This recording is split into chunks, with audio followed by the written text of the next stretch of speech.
yes, ladies and gentlemen, welcome in to the morning after, presented by Snow The Goalie, the Only Flyers podcast, the People's Podcast, Players Podcast, Prognosticators Podcast, Pedialyte Podcast, the Only Flyers podcast. I'm Russ Joy at Joy on Broad. Next to me, Anthony SanFilippo at SanFilippo, and next to him, the Butte himself, Bundy at Therien 6. It is a jam-packed day of Flyers content here from the Snow The Goalie team. Not only do we have the morning after to recap last night's 5-1 win on the road, retribution in the Empire State against the Buffalo Sabres, but we also have the Press Row Show happening tonight. So, ladies and gentlemen, welcome in. Guys, I'm going to throw it to you right now. A 5-1 win after a disappointing loss at home. Did this get you back in a headspace where you say, you know what, Flyers went up, they handled business, we're good, move on? I thought it was as good a performance as they could have had, considering the circumstances. You lose your starting goalie, you don't have your top center in the lineup, and you just got beat by this team 2 nights earlier. You kind of they surprised me. I think it surprised all of us. You know, we all picked Buffalo to win the game. I kind of thought it would be one of those games where they competed hard and hung in there because of the fact that they were going with Urson and there was no Couturier. Like, I kind of felt like that was going to be a thing, but I didn't think that they would have enough. Oh, they had enough. They had more than enough. And Buffalo, helped a little bit. They were terrible. I mean, they turned the puck over every 10 seconds, it seemed like. But nevertheless, great job by the Flyers. Really played a solid game. Yeah, I agree. And first of all, watching the game Wednesday night, right? Watching the whole game through and through. I'm thinking to myself, how did the Flyers outshoot Buffalo 40-15? And some of them were outside, but some of them were pretty good opportunities, I thought, for the most part. And then I turned the game on last night, and Buffalo's kind of telling everybody that they've turned the corner. They haven't turned any corner, first of all. They're the same team they've been. Secondly, to the Flyers, I give the credit to the Flyers last night. They jumped on a team that was not ready to play. They were a turnover machine from hell, Buffalo. Like, they're making plays with defensemen that they give a lot of money to, forwards that they've paid, like, look into the future. It was brutal. And they think they outshot the Flyers by 2 shots last night. It was something like 21-19 or 23-21, something like that. But that's not a world beater on a Friday night in Buffalo that you're supposed to come back and show off at home after winning the game here. I was impressed by the Flyers, but what they did last night was they pounced on a bad turnover machine Buffalo team, and I'll give the Flyers all the credit. They responded. They did a great job getting the 2 points, because you know what, me and Anthony, we were talking the other night, guys, at the game. You fall too far behind in the points right now, even if it's 4 or 6 points, and you could be looking at 2 months of playing good hockey to get back up into the top 8. That's what happens when you fall back. So I give them a huge salute last night for what they did on the road, coming off a loss. But it is also, the other thing, too, is it's really hard to win 2 games against the same team. And we found that out a little bit last night. If you're not ready to play in this league, anybody can beat anybody. And I saw what was a mediocre Buffalo team look like they were just going to put their skates on the ice last night, throw their sticks out there and go up and pick up 2 points. No, it didn't happen last night. The Flyers were ready to play. It had been 3 bad games for this team before that in terms of losses. But you know what? Getting a win on the road hopefully can send them back home with a chance to beat a good LA team tonight and then head off on the road for a while. So I give them a lot of credit last night. I'm not willing to re-anoint anybody, but they got the job done against a team that just wasn't ready to play in Buffalo last night. And the Flyers got off to a really strong start in the game. And that's one of the things that we've looked for a lot this year. And Bundy, you've brought it up a million times that this team is better suited to be a team that gets a lead early and hangs on to a lead than a team that has to fight back from behind. Sure. And they got off to a great start. There are questions about whether or not you'd see a guy like Konechny bounce back, which he's continued to find the back of the net. There are now continuing to find the back of the net. He's tied for the NHL lead in goals. He's got 9 goals. Yes. He's tied for the lead. If we were 11 games into, if I said to you at 11 games into the season, the Flyers are going to have the guy who's the leading goal scorer in the NHL and the leading point scoring rookie in the NHL, you guys would have laughed at me, right? I mean, I would have laughed at me if I would have said that at the beginning of the season. And yet here we are, 11 games in, with Travis Konechny with 9 goals and Bobby Brink with 8 points, tied for most amongst rookies in the NHL. They've not been a great offensive team, but they've had some good moments for on the offensive side, and last night was certainly one of them. They've pounced in bunches, Anthony. Like I'd like to see, like in terms of getting out and they'll do a lot of damage against a team in a certain game. Then there's been a couple disappearing acts, in games where you didn't see anything. That happens a lot. You can't be misled. So I'm not telling you guys what, but you can't be too misled by points, even though you get them. But I'd like to see like consistency. Look down a sheet where you see like 1 assist, 1 goal, 1 assist, maybe no points, and 1 goal, where it slides down when you look down the stat sheet, and that's consistent scoring through the thing. You hate to see a guy who gets like, no goal, no assist, for 3 games, and then you get 3 points in a game, and it kind of offsets stuff. So I'm always like a little bit, seeing where people think of players in big games. A lot of the stuff, when you look at Morgan Frost, a lot of people are like, well, he doesn't have great games against really great teams. Sometimes you just get what you can get out of guys, but I'm looking for a level of consistency in terms of playing those big teams, like the heavy Colorados, Vegas, Tampas, when they were going. But good depth like last night. But again, I think those guys like Bobby Brink's been good. I really do. Even when he wasn't scoring before, he was still going to the net. Tyson Forster's snake bit. Like, either that or he's going to have trouble scoring his whole career. But right now, he just looks snake bit. And I thought Morgan Frost last night actually played a pretty good hockey game. He got in on the deck, made some good plays. Goal scoring is always a tricky thing to look at. But some guys do it in bunches. More guys do it. I think the true pure goal scorers do it at a more consistent level.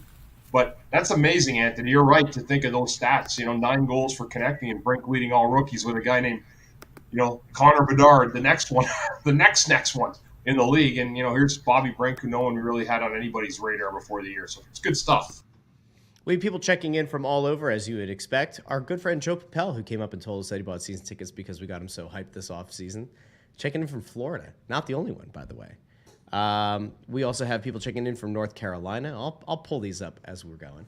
How about Belpedio last night getting his first goal? Louis! Louis. Oh, no. In this case, oh, yes. You got a goal. Pretty cool, a cool feeling for him, I'm sure. And a really nice heads-up play. And actually a nice shot. Not a fluky goal in the least bit. The interesting thing about it, more than anything else, is that how long it's been. I mean, this was his first NHL goal, but he debuted in the NHL in 2018, right? I mean, so when you think about it, it's been almost 5 years. Maybe it's over 5 years actually, since he first debuted and the time he scored his first goal, and I believe it's. It's the what was I saw? I read it. He's the second player this season to score his first goal. It's more than 2,000 days after debuting. I guess Andreas Eglund for the Kings did it on Halloween. That's crazy. But you ready? You know what the record is? You ready for this? You guys will get a kick out of this. It's actually a former Flyer at one point in his career, although it didn't start because it started before the Flyers existed. There is a Flyers defenseman named Dick Cherry, and he played on the Flyers in the late 60s. Brother? Yeah, right. So he played on the Flyers in the late 60s and scored his first goal as a Flyer on January 19th, 1969. He debuted in the NHL in 1956. He went 13 years between his debut and the first goal. Could you imagine that, Bundy? You know what, Anthony? That's called perseverance. Yeah. I watched that movie last night, Naiad, where the lady on Netflix went through swam there from Cuba to Florida. Yeah. Actually, they should make a show on that guy. First of all, how are you still in the fucking league after 13 years and not scored 1 goal? Wait, did I just hear what I think I just heard? Yes, you did. I think you actually. There it is. The Bundy bomb has arrived. I know people have missed it. They've been excited. They've been waiting for it. We had people asking on the press row. I had to share. I talk about goal scorers, so I'm going to ridicule myself here, which I do very well. So we're playing in Tampa, and I went I had like a defensive defenseman kind of goal scoring career, right? 2, 3, 4, 4 maybe about my highlight. But so we're in Tampa, and I hadn't scored. I remember the thing was 104 games. But it didn't go a whole season, and into the next one, it kind of split season. So I didn't go a year without scoring a goal in that time frame. So we're in Tampa one night, and I knew it. And sorry guys, I'm just gonna get my cord is charging on the thing here, and we're in Tampa one night, and it's like a minute left. We got a 1-goal lead, and I get the puck at the top of my own circle, and I'm just like, you know what? They got the goalie pulled. I'm just like, fuck it, I'm going for it. So I take a wrist shot from my own end. It sails about 6 feet in the air, goes right in the back of the net, and I dive into the bench. So in Tampa, right? And I'm thinking, oh, shit, I shouldn't have done that, because I didn't want anyone else going out there and having to answer for somebody celebrating an empty net goal in a regular season game, right? I didn't want anybody to, because we were off. It was the end of our shift. And so afterwards, I'm in the locker room in Tampa, and Clarkie's in there, and he comes by me and he goes, "It's a good fucking thing it hit the net." so that was my Bob Clark goal scoring story, and that's exactly it. And I'm thinking to myself, thank God it did too, because if it comes back, right, if you miss the icing call and the thing comes back, you're fucked. If they score and you miss the empty net, there's no one else to hang on except the selfish bastard defenseman that was trying to shoot from the other end of the ice, and it didn't go in. But it went in, and we moved on to the victory and probably on to Florida for the next night. That's hysterical. That's great. That's great shit, Bundy. So, I've been while Bundy was telling that story, I was looking up that Dick Cherry guy who went all those years. So most of the time, most of that career was spent in the in the minors. So he debuted in 56, 57, didn't play again in the NHL until 1968. But the funny thing is about that 68, 69 season, Bundy, is he played the first 40 games of that season without scoring a goal. Then scored that first goal in game, actually it was game 42, so first 41 games without scoring a goal. Game 42, he scores his first goal. He ends up playing 30 games more that season, scored 9 goals. He was a defenseman. Scored 9 goals after not scoring in the first 41 games, scores 9 goals in the last 30. And then he only played one more season in the NHL, and then that was it. They were missing all those other 12 years? What the hell? Where did that come from? Never give up on a guy. Never give up on him. Yeah, and he was 32 at the time. He was 32 years old at the time. So I just thought it was an interesting little nugget. So we're not even talking about the game at this point. So, I was going to say, I want to talk about one thing that also didn't happen at this game. There was an injury in the organization that happened after one period. I think it was in last night's game. Right? Yeah. Felix Sandstrom got hurt after one period. And there are people that are dropping in the comments. We have Benjamin Molesky over here, longtime listener of the show, saying, I think that Sandy's injury is a result of him not playing all season, then being thrown into action. How pissed are you if you're him? Listen, he did play the other night, though. Keep that in mind. Yeah. The carrying of 3 goalies was weird from the onset. We have talked numerous times on the show about the fact that there have been many questions kind of concerning the status of Carter Hart, and that could have been a reason that they were carrying 3 goalies, because we have now for 2 months straight been told there is a result of the Hockey Canada investigation coming. It still has not arrived. Perhaps they were looking to have 2 other guys in with the team just in case something were to come out of that. Perhaps they wanted to have 2 guys up here in case they got a great trade offer and they decided that they wanted to move a Carter Hart or a Sam Ersson. But Sandstrom getting hurt kind of stinks. It stinks for him, but it also now led the Flyers to have to call up Cal Peterson, who is not a good goalie. Well, he was coming up either way, Russ. Yeah. Cal was coming up either way, just because Sandstrom was on the conditioning assignment. Conditioning stint, yeah. Right. So I mean, and of course, it worked out. I mean, they're playing L.A. Yeah. He's going to play against his former team. I mean, there's a little bit of that too, right? I mean, no. In all honesty, Sandstrom just was not in the right condition to come up and play. On a moment's notice after having not played for basically a month, actually more than a month. I think it was September 27th was the last preseason game that Felix Sandstrom had played in. So he couldn't be the guy they called right away.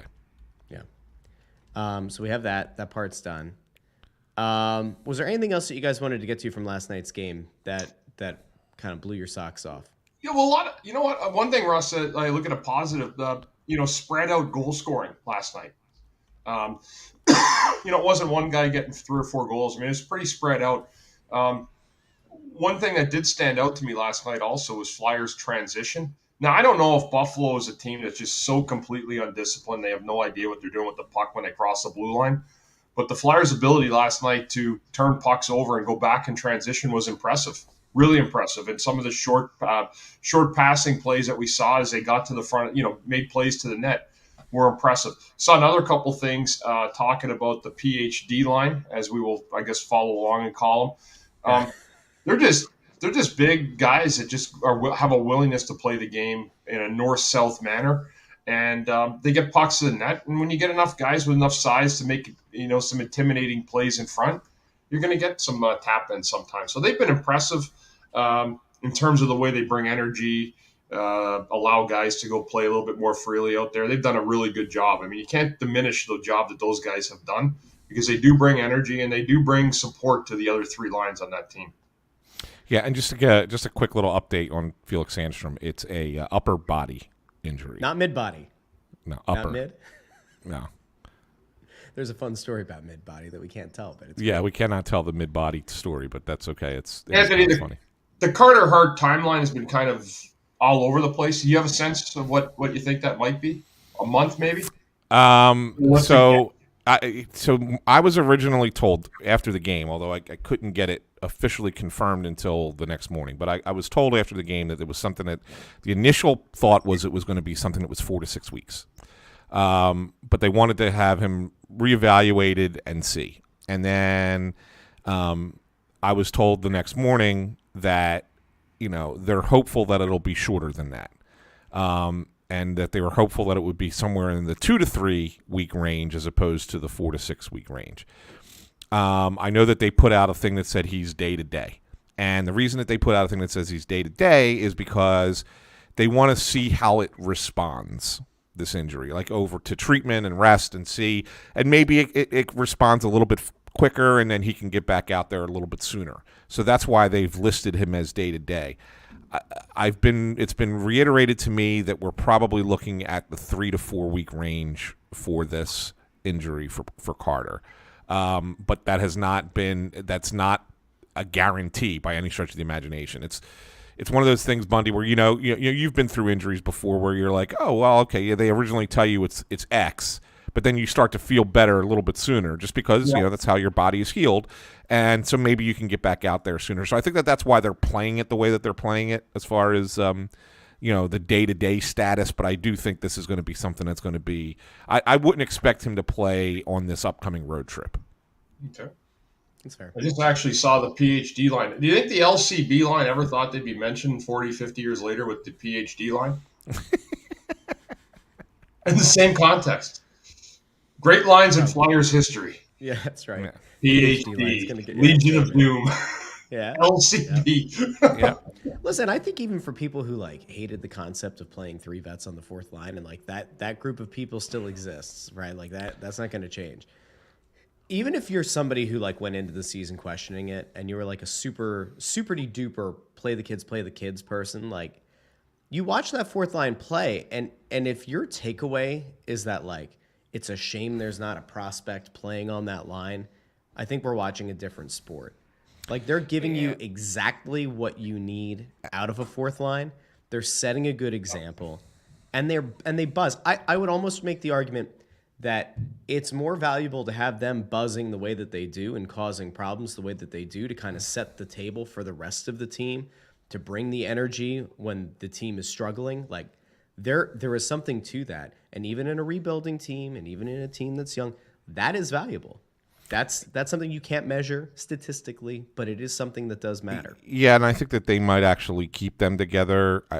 I wouldn't be surprised, and this has not been told to me by anybody. This is me speculating. Anthony speculating. I wouldn't be surprised if once Coots is able to come back in, if Forster is the next guy to take a seat, just because I think that he's a little in his own head right now.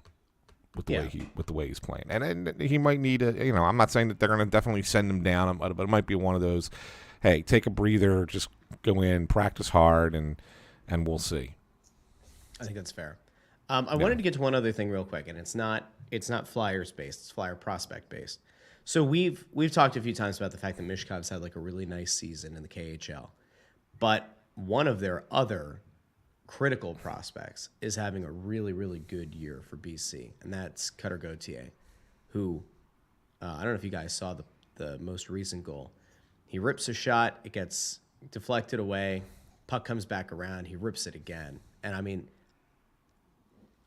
it's not like he's playing in a professional league. It's not like he's doing this against but the NCAA men. But it is more like that. Bundy, I mean, as someone who played in the NCAA, you could attest to this. There's a difference with playing. There might be more talent in Canadian junior, but there's a difference physically playing against the guys in college hockey than there is playing in junior, correct?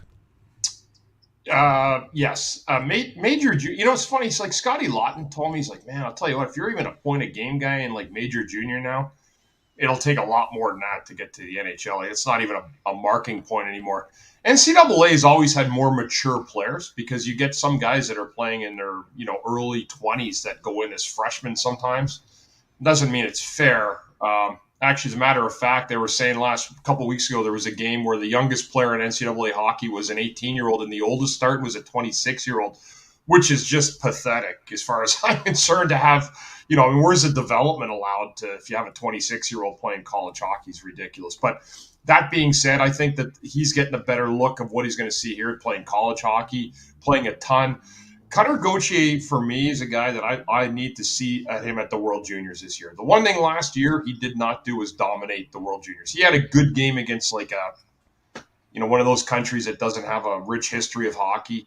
But you need to see him like dominate like a Canada or a Russia or Sweden, one of those teams. So that'll be a good a marking point. College hockey for some guys can be, you get a lot of space out there and it can be easy for you. But he's a big guy. He's got a tremendous shot. And, it's going to be exciting to see what he does in his future. But I don't want people to think that that's a benchmark to the NHL, what you're seeing in college. It's not. It's a similar. You're going to see similarities. But you're not going to see many snapshots going in from the top of the blue line where you're finding a maze of traffic on NHL goalies. I've watched some of his clips. He does a good job. Big guy. Not sure what exactly he is. He might be a winger in the NHL. Yeah, it's kind of hard to see him projecting as a center. Yeah, I mean, that's just me right now. I need to see a little bit more of him like live. But you know what? They got something there. And it'll be interesting to continue watching his development. But for me, the benchmark for him will be his World Junior performance to see the development that he's made in a year. He didn't dominate them last year as a 5th overall pick. He played good at times. He needs to really, really find that groove. And that'll give, I think, people a good indication of what he's able to do in big games against a high level of competition. Another guy playing 2 months, right? A little less than 2 months coming up, so we'll see. Yeah. Yep. Another guy playing in the NCAA that looks good. He's actually on pace to break every statistical category that he's had in college hockey.